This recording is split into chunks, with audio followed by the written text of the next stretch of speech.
Hello. To continue on with my lecture on Gogol or Gogol, I'd like to discuss the issue of magic realism. Uh, One thing that's characteristic about Gogol's work is the way the plot breaks down at a certain point, and introduces magic elements to an otherwise highly realistic narration.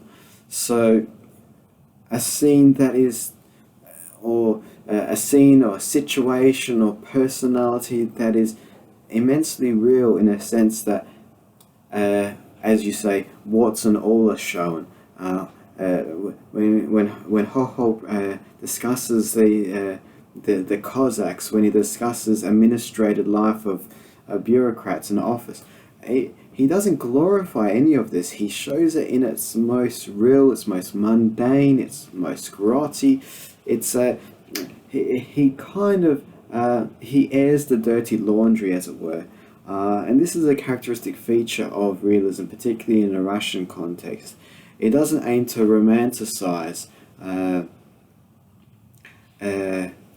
characters, individuals, scenes, this kind of thing. So this, well, at least this is a characteristic of Gogol's realism as opposed to, say, Tolstoy's.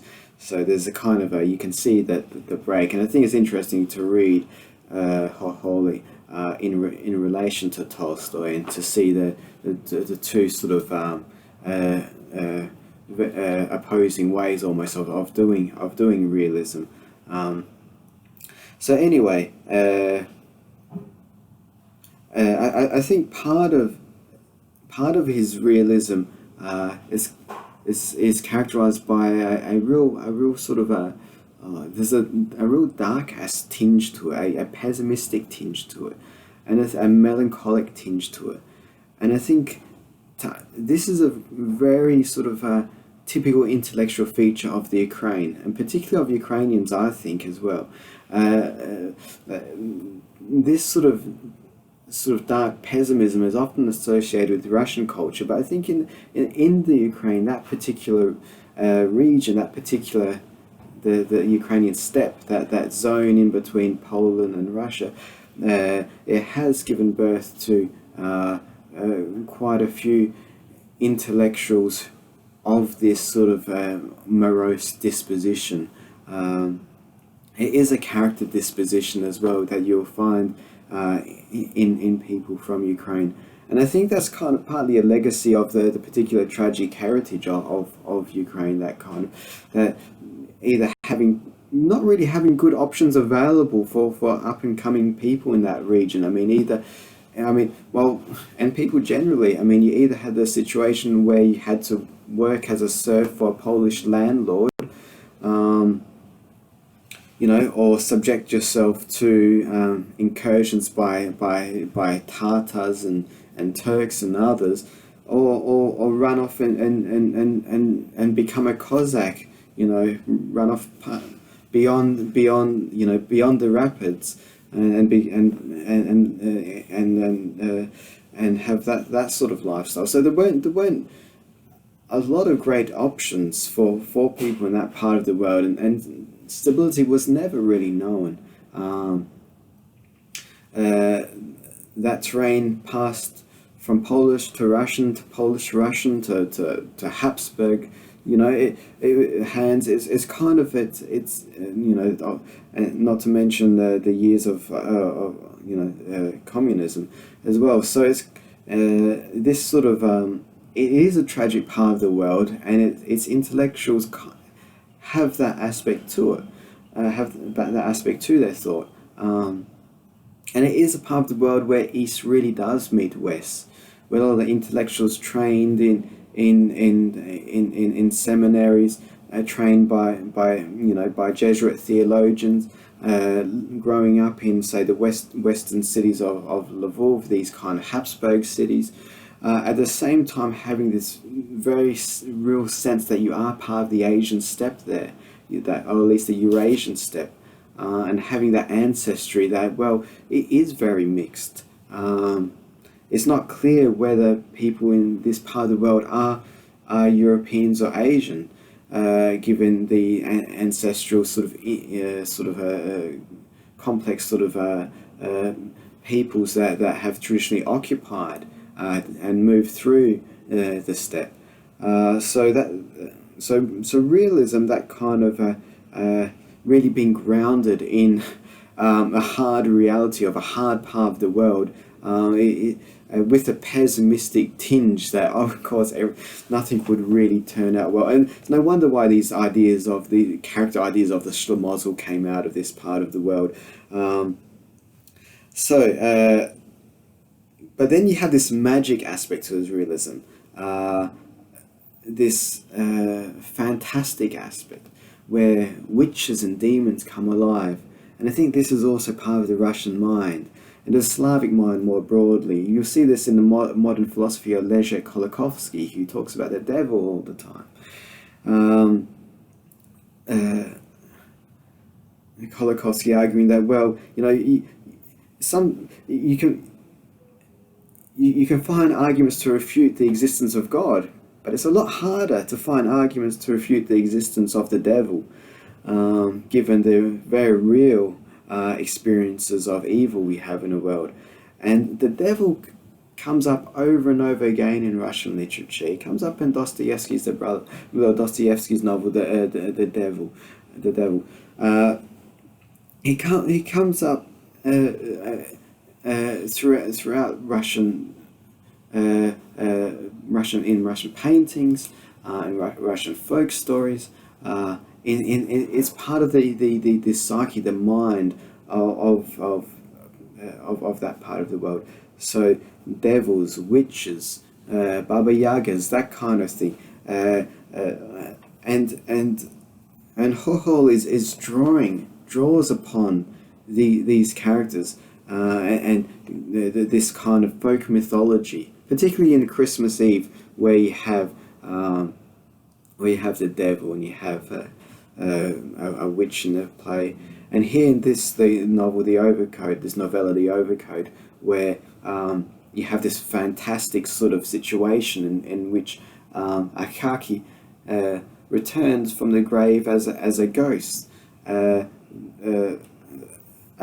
attacking people for their jackets, and in his ghost-like form, he's no longer that shy, meek, little, submissive man. He is a very scary individual, and he takes the cloak off very important personages, and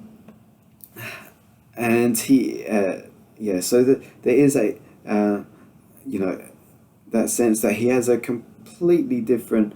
As a ghost, he almost realizes something of himself that he didn't have when he was living, and that interplay between the spiritual and the real, the fantastic, the imaginary, and the gritty, nitty-gritty, hard-nosed empirical realism, I think are two the characteristic features of magic realism, at least in Gogol and Gogol. So there's something of Gogol being familiar with the folk mythology of the region and trying to include some of that into his narratives. That the reality that he's describing is one in which magic things happen, in which non-mundane things happen. It is a reality in a sense that can't be reduced to empirical common sense. So it is imaginary that draws upon the particularly Russian or Ukrainian imaginary as well. So these I think critical features to look at. I mean, if you compare them to later authors who wrote in the magic realist style, you see, we will look at Kafka later in the semester. There's Bulgakov, Murakami, the modern Japanese author, where all of a sudden cats start talking and all sorts of crazy things happen.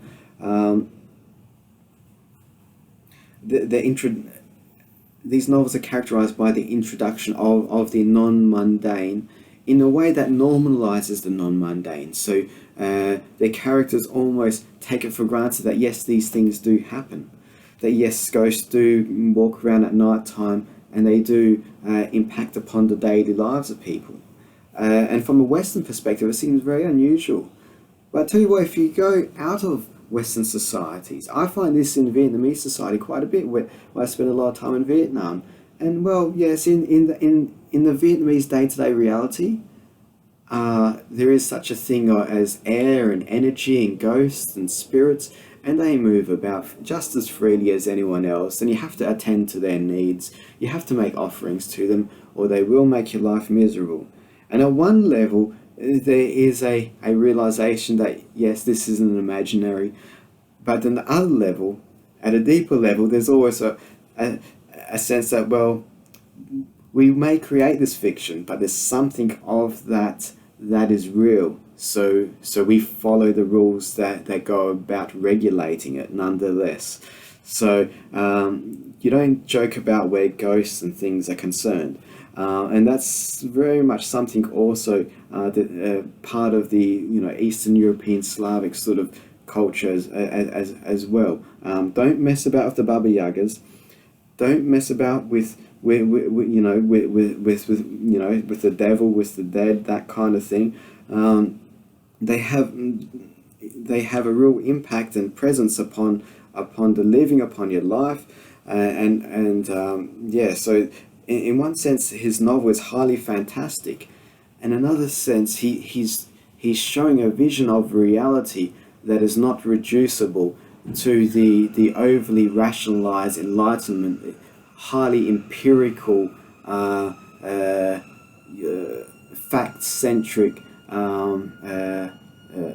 utilitarian common-sensism that we're used to in the West.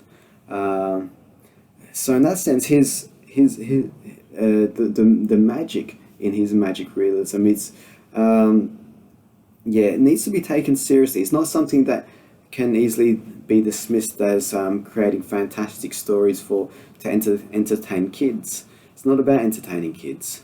It's about entertaining us, about teaching us something.